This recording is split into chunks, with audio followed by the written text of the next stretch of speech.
Hi, Greg Hampshire, Advantage Insurance Group, a family-owned and operated independent insurance agency in central Pennsylvania. No, this isn't my normal office setting. I am in a rental car at a car dealership, and yeah, believe it or not, insurance agents get into accidents too. So even though it was a minor fender bender, my insurance company totaled my car. So here I am, forced to buy a vehicle when I wasn't planning on it for at least a couple of years. So this situation, we have a lot of clients and prospects run into it where, on a whim they go out and buy a car, or they're forced to do so relatively quickly. And I wanted to give you 3 tips to kind of maybe recommend that you slow things down a little bit. 3 tips that are going to save you time, money, and give you a little bit more negotiating power once you go into the dealership to make that deal. So let's get into this. The first one is specifically geared towards folks that may not have a current insurance policy or vehicle, or they're a young driver, might have been on their parents' policy, and for the first time want to go out and buy their own vehicle.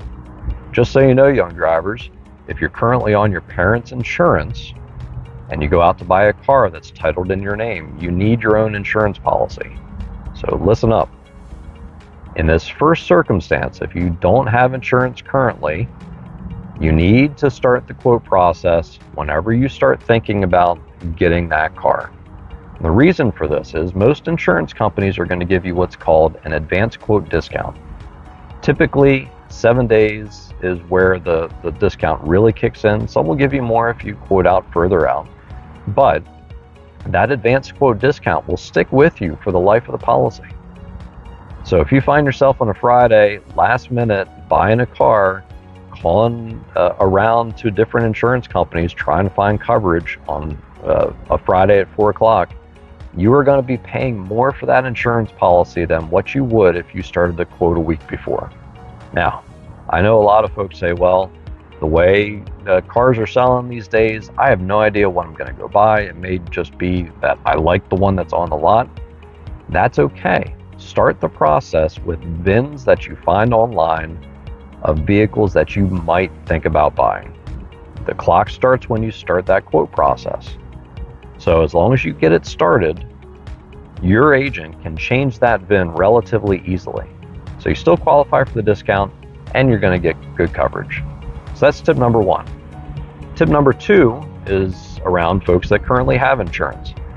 I know we have a lot of clients that on a whim, on a Friday or Saturday, will go and buy a new vehicle. Again, slow that process down a bit. If you're thinking about replacing a vehicle, call your agent. Again, with a similar VIN of something that you might be buying, just so you have an idea of what the total all-in price might be for that car. You may go to the dealership and they give you a $350 a month payment, but then you budget for that and you realize that your insurance has gone up $50 a month. Well, now you're really looking at $400 a month, and you might not have been planning on that. So if you talk to your agent, get an idea for what that new vehicle is going to cost you to replace your old vehicle. That way you understand exactly what you're getting into and there's no surprises. Tip number 3, whether you're starting a new policy or just replacing a vehicle on an existing policy, make sure you're reviewing your coverages and making sure that that is all up to date. When you do, ask your insurance agent about gap insurance. When you go in to buy a car, most banks and finance companies that you use are going to offer you that coverage, normally at a flat rate that they tack onto the price of the car. Most insurance companies will offer you similar coverage to gap insurance, or sometimes even broader coverage than what gap insurance offers, and normally at a cheaper rate. So if you get that information ahead of time, when you go into the dealership to sign your name, you know exactly what you can compare what they're offering to what you may get through your insurance policy. So again, just 3 quick tips. We appreciate you guys watching these videos. I hope you find them useful. If you have any questions or comments, make sure to put them down below. If you don't know what gap insurance is, call your agent. I'm sure they'll be glad to explain that to you. But again, appreciate you guys. Have a great weekend. We'll see you soon.